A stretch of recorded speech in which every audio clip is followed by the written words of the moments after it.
Kiai Imad melontarkan sebuah tantangan. Ada nggak, ditemukan nggak bahwa kitab sezaman yang menceritakan tentang Ba'alawi dan seterusnya dan seterusnya. Iya. Nah, selama itu belum ada ya sudah selesai di situ. Jadi Hasyim Asy'ari Ya, Hasyim Asy'ari mengakui. Tapi kan mengakuinya itu taklid. Guru Gembul bilang pengakuan Kiai Hasyim Asy'ari almarhum taklid.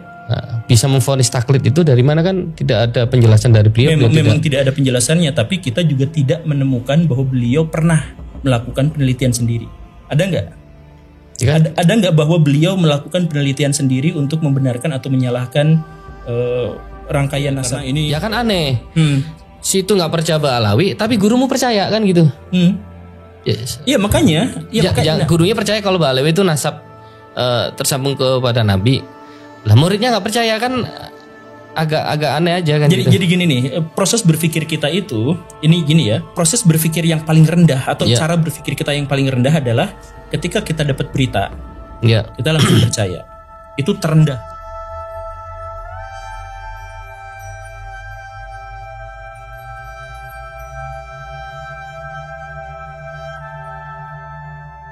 Kalau bicara tesis kan Kiai Imad kan punya tesis kan. Kalau tesis pasti kan ada penguji. Iya. Dan penguji harusnya kan levelnya lebih tinggi daripada yang diuji. Logikanya kan gitu. Kalau kita kuliah, kita mau tesis, berarti kan yang nguji-nguji orang lebih paham setidaknya tentang apa yang diujikan. Iya bisa seperti itu lalu. Nah, tesis ini kan Kiai Imad belum ngomong tuh dia tesis di universitas mana atau di mana. Tesis di ini. Jadi dia nggak ngambil bahwa dia tesisnya lulus di sini dari universitas apa dan sebagainya. Dia menyebut ini tesis, kurang lebih pikirannya adalah karena dia karya ilmiah yang mengikuti metodologi ilmiah. Gitu. Jadi sesuatu misalkan gini, saya ini mengklaim bahwa ini adalah tesis. Ya boleh saja, tapi belum teruji. Yang nggak disebut tesis juga nggak apa-apa, tapi itu sudah mengikuti metodologi ilmiah. Jadi misalkan Kiai Imad melontarkan sebuah tantangan. Ada nggak, ditemukan nggak bahwa kitab sezaman yang menceritakan tentang Ba'alawi dan seterusnya dan seterusnya. Nah, selama itu belum ada ya sudah selesai di situ. Jadi anggaplah bahwa itu bukan tesis, anggaplah itu skripsi atau anggaplah itu karya ilmiah anak SMA dan sebagainya. Tapi kan pertanyaan itu belum dijawab. Makanya nanti kalau misalkan mau ya silahkan, saya mohon maaf tapi kemarin Robitoh Alawiyah setahu saya tidak menyanggupinya. Tapi silahkan ini Robitoh Alawiyah itu ditunjukkan kepada para sejarawan. Ini kan ditunjukkan kepada orang yang memang memiliki metodologi ilmu terkait dengan sejarah, terkait dengan nasab. Silahkan itu dipublikasikan. Kemudian kita sama-sama melakukan verifikasi. Itu sebenarnya adalah cara untuk menghentikan polemik ini. Jadi sejarah itu metodologinya dimulai dari apakah dia memiliki catatan atau tidak. Itu aja, sesederhana itu. Jadi kan ini saya mohon maaf, misalkan inilah yang kemudian membedakan sejarah misalkan dengan tarikh, dengan dengan tarikh gitu ya dan sebagainya. Kenapa? Karena sejarah itu benar-benar kita harus melakukan kritik terhadap sebuah sumber, apakah sumber ini valid atau tidak. Nah, bagaimana kita bisa mengkritik sumber ini valid atau tidak kalau tidak ada catatannya? Jadi mulai dari awal itu adalah catatannya. Tapi kan mungkin saja tidak tercatat, ya sangat mungkin. Mungkin. Tapi itu tidak masuk dalam sejarah. Itu bisa dimasukkan ke dalam kabar burung, bisa dimasukkan ke dalam mitos, bisa dimasukkan apa? Karena yang dimaksud dengan ilmu itu harus teruji secara empiris. Kita hanya bisa menguji kalau ada buktinya, dan bukti yang dimaksud itu adalah catatan. Ini sama seperti metodologi yang digunakan oleh Imam Bukhari, Imam Muslim dan sebagainya. Jadi Imam Bukhari misalkan, mungkin saja hadis ini tuh memang dari Nabi, sangat mungkin. Tapi karena dari satu orang ke orang rantai berikutnya itu tidak ditemukan, bahwa orang yang dimaksud itu tidak ketemu, maka hadis ini dianggapnya doif atau bahkan palsu. Betul kan? Walaupun Bukhari itu membuka kemungkinan saya sangat percaya atau mungkin saja ini, tapi karena tidak ada catatannya, ya sudah, apa boleh buat. Lebih baik menganggap bahwa lebih baik berhati-hati sehingga menyebut bahwa hadis ini tidak tercantum daripada mencantumkan hadis yang kemungkinannya salah. Kan begitu. Nah, jadi metodologi ilmiah yang kita kenal, metodologi historis sejarah itu kan ada beberapa langkah. Di antaranya adalah mengumpulkan sumber, kemudian melakukan verifikasi terhadap sumber-sumber itu. Verifikasi itu ada eksternal dan internal. Ini adalah kebudayaan Islam. Jadi metodologi ilmiah yang kita kenal itu diambilnya dari ketika Imam Syafi'i kemudian membuat sebuah metodologi bagaimana cara membenarkan bagaimana cara mengetahui hadis sahih dan hadis yang tidak sahih, dan kemudian ini diaplikasikan oleh Imam Ahmad, dan Imam Ahmad kemudian puncaknya itu adalah di Imam Bukhari, dan kemudian Imam Muslim, dan dilanjutkan oleh imam-imam yang lain, Abu Dawud, Nasai dan sebagainya, kan begitu. Nah, metodologinya itu bagaimana? Di antaranya adalah betapapun kita meyakini bahwa satu dalil itu, katakanlah misalkan ya, kayaknya sih ini benar dari Nabi. Tapi kalau tidak ada catatannya ya selesai. Atau semua catatannya terpercaya tapi satu orang yang ini tuh bohong gitu, ya udah selesai, tidak dianggap, kan begitu. Jadi apakah Kiai Imad itu bohong dan sebagainya, ya itu mah terserah. Cuman ada satu tantangan yang sampai sekarang belum terjawab, yaitu tidak ada catatan sezaman terkait dengan nasab itu. Ya udah, secara historis selesai. Ya, saya lanjut lagi. Tadi kan dibilang Ba'alawi masih diragukan lah dalam konteksnya kan keturunan Nabi kan gitu kan. Sedangkan kalau emang ini saya hanya pikiran saya. Kalau emang ini tesisnya Kiai Imad ini benar, pasti banyak itu ulama-ulama luar negeri, ulama-ulama yang benar-benar keulamaannya, pemahaman agama yang bagus, pasti akan mengakui. Nah, ini bukan soal pemahaman keagamaan. Jadi misalkan tokoh-tokoh besar NU sampai sekarang misalkan, atau yang sudah wafat kemarin, Hasyim Asy'ari. Ya, Hasyim Asy'ari mengakui. Tapi kan mengakuinya itu taklid. Bukan beliau melakukan penelitian nasab secara keseluruhan, kan tidak. Karena ilmu nasab itu adalah yang jarang banget gitu di. Ya, Guru Gembul bilang pengakuan Kiai Hasyim Asy'ari almarhum taklid. Nah, bisa memvonis taklid itu dari mana, kan tidak ada penjelasan dari beliau. Memang tidak ada penjelasannya, tapi kita juga tidak menemukan bahwa beliau pernah melakukan penelitian sendiri. Ada nggak?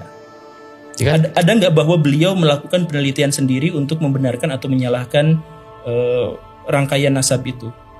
Ya, ulama-ulama sebelum muncullah, ini hanya kita ngobrol ya. Ulama-ulama yang dulu yang sudah keilmuannya sudah sangat tinggi lah. Tidak ada tuh yang biasanya mempermasalahkan soal nasab atau apa. Mungkin mereka sudah pernah meneliti, cuma mereka tidak publik karena mengakui. Ya itulah makanya secara historis, kalau misalkan ada Hasyim Asy'ari yang sangat fenomenal, sangat luar biasa kontribusinya terhadap masyarakat Indonesia itu, ulama sebesar itu kok mengakui? Nah, karena secara historis beliau tidak pernah diketahui mengeluarkan kitab atau pernah diketahui melakukan penelitian terhadap nasab. Benar kan ya? Nah, ya udah selesai. Jadi maksudnya gini, kita dalam hal ini, atau saya setidaknya dalam hal ini kita berbicaranya soal ilmiah. Dalam hal yang ilmiah itu benar-benar sangat saklek gitu, kan gitu. Nah, termasuk juga ini dalam hal ini, apakah Ba'alawi itu benar atau tidak? Ya lihat aja ada nggak naskah sezamannya. Kalau tidak ada, ya sudah selesai. Tapi kan diikuti oleh para ulama-ulama yang lain. Misalkan ulamanya mana? Coba ikutin satu-satu. Gus Dur misalkan. Gus Dur sangat menentang misalkan pada waktu itu Habib Rizik gitu. Tapi kan itu tidak ke individu, bukan ke lembaga. Enggak, maksudnya iya Gus Dur itu ulama besar, dianggaplah wali dan pernah bersengketa misalkan dengan Pak Habib Rizik. Tapi walaupun demikian Gus Dur tidak pernah menyerang Pak Habib Rizik melalui nasab. Artinya Gus Dur berarti setuju dengan nasab itu. Begitu kan? Berarti Gus Dur mengakui nasab itu. Nah, apakah Gus Dur mengikuti nasab itu gara-gara taklid atau karena sudah melakukan penelitian? Ternyata tidak terbukti Gus Dur melakukan penelitian terkait nasab ini. Ada buktinya? Kan tidak ada. Maka ya sudah selesai. Secara ilmiah selesai. Makanya sesederhananya adalah ada catatan sezaman, kemudian Ba'alawi kalau mungkin untuk bisa menghentikan polemik ini, silahkan tunjukkan catatannya kepada masyarakat secara publik. Biarkan para sejarawan itu mengujinya. Nah, sejarawan itu siapa? Orang yang memiliki metodologi untuk menguji itu. Tapi kan itu kan pernah kita tonton tuh di YouTube, Kiai Imad tuh diajak debat untuk pembuktian soal nasab itu. Kalau nggak salah di mana itu ya? Iya. Gak hadir ya? Gak hadir dia kan, malah mewakilin yang Gus dari Aceh. Yang gak bisa jawab apa-apa. Yang gak bisa jawab apa-apa juga mentah. Jadinya kan lah lu mau ngajak debat. tapi yang punya tesis saja nggak hadir, diwakilin orang lain ya pasti kan nggak mewakilin pemikirannya dia kan. Lah terus maunya seperti apa kan gitu kan? Ya, kalau memang harus debat ya, hayo kan gitu. Sejauh yang saya tahu debat tuh udah 2 kali atau 3 kali. Dan cuma kan Kiai Imad nggak hadir. Hadir. Sama Robito? Iya hadir. Jadi yang pertama tuh nggak hadir. Iya. Nah kemudian yang via Zoom sama apa lagi itu hadir di YouTube juga sudah ada. Debat itu terjadi dan pada akhirnya berdebatnya itu bukan pada masalah fakta-fakta tapi pada interpretasi. Jadi emangnya kalau tidak ada bukti sezaman berarti tidak ada kan ya, jadi pertanyaannya pada masalah-masalah interpretatif. Kita berbicara dalam konteks ilmiah. Kalau misalkan ya dalam konteks ilmiah ini adalah ada sebuah bukti yang bisa kita uji. Kalau tidak ada bukti yang tidak bisa diuji, ya bagaimana kita mau mengujinya? Kalau kita tidak bisa menguji sesuatu, ya bagaimana kita bisa mempercayainya dan bagaimana kita bisa menerimanya? Ya, gitu. Tadi saya tertarik balik bahas kalau tadi kan nasab tuh. Terus menuju lagi tadi disebut sama Guru Gembul kan DNA. Kemarin ada DNA salah satu Habib ya yang sempat viral itu kan, ternyata DNA-nya nggak nyampe ke sana. Setahu saya, sependek saya tahu, kalau DNA itu kan pembuktian untuk nasab yang bahasanya keturunan yang pendek, bukan jangka panjang. Bisa sampai panjang. Misalkan gini, keturunan Genghis Khan sekarang itu bisa dicari dan sudah ada dicari. Jadi siapa keturunan Genghis Khan siapa aja, karena memang memiliki identitas DNA yang berbeda, yang khas dengan orang lain, itu bisa. Jadi maksudnya udah banyak, coba misalkan diklik sekarang di googling gitu ya, misalkan keturunan Genghis Khan gitu. Bahkan para ilmuwan sekarang sampai bisa memperkirakan berapa jumlah populasinya di dunia modern itu berapa banyak, itu sudah bisa melalui tes DNA. Jadi sebenarnya tes DNA itu bisa bukan hanya gara-gara saya diambil sampelnya, kemudian ini diambil sampelnya, kemudian disatukan, wah ini klop di bagian ini ya, enggak sesederhana itu. Jadi kemarin misalkan saya berbincang dengan Pak Sugeng dari BRIN yang tes DNA itu, beliau mengatakan bahwa saya bisa melacak bahkan sampai Nabi Ibrahim. Karena apa? Jadi misalkan saya dengan Bapak dites sama-sama tes DNA. Nah ini bertemu nenek moyangnya di tahun berapa itu bisa ketemu. Nah, yang Mbak Alawi itu bertemunya satu sama lain, yang satu dengan yang lainnya itu sampai di rentang usia misalkan 40.000 tahun. Iya. Ya, nah artinya kalau misalkan mereka keturunan Nabi, berarti harusnya bertemunya itu sekitar 1.500 tahun yang lalu, bukan 40.000 tahun yang lalu. Nah, itu bisa dilacak sebenarnya. Nah, untuk bisa mengetahui ini, serahkan kepada ahli DNA. Yang tadi serahkan pada sejarawan. Kalau misalkan kita mau menyerahkan kepada ahli syariah misalkan, ya silahkan, tapi itu dianggapnya dalam konteks ini tidak sesuai dengan metodologi ilmiah. Karena yang syariah berarti bahwa kita harus sesuai dengan apa yang kita percayai. Sedangkan metodologi ilmiah, kita harus tidak percaya pada sesuatu yang tidak terbukti. Tapi ada sedikit menurut saya aneh ya, ada beberapa kitabnya, salah satu kitabnya karangan Kiai Imad itu kan mentasik salah satu ulama, di mana ulama itu salah satu nakoba, di nakobanya mengakui kalau Balawi itu emang durian Nabi kan gitu. Ulama itu. Ya karena ini. Ya kan aneh. Si itu nggak percaya Balawi, tapi gurumu percaya kan gitu. Iya makanya. Yang gurunya percaya kalau Balawi itu nasab tersambung kepada Nabi. Lah muridnya nggak percaya kan. Agak aneh aja kan. Jadi gini nih, proses berpikir kita itu, ini gini ya, proses berpikir yang paling rendah atau cara berpikir kita yang paling rendah adalah ketika kita dapat berita, kita langsung percaya. Itu terendah. Yang terendah kedua adalah kalau kita mendapatkan informasi, kita lihat siapa orangnya, siapa yang menyampaikannya, itu benar atau tidak. Betul. Yang ketiganya itu menggunakan otoritas, disebutnya otoritas. Tapi itu kan masih mungkin salah.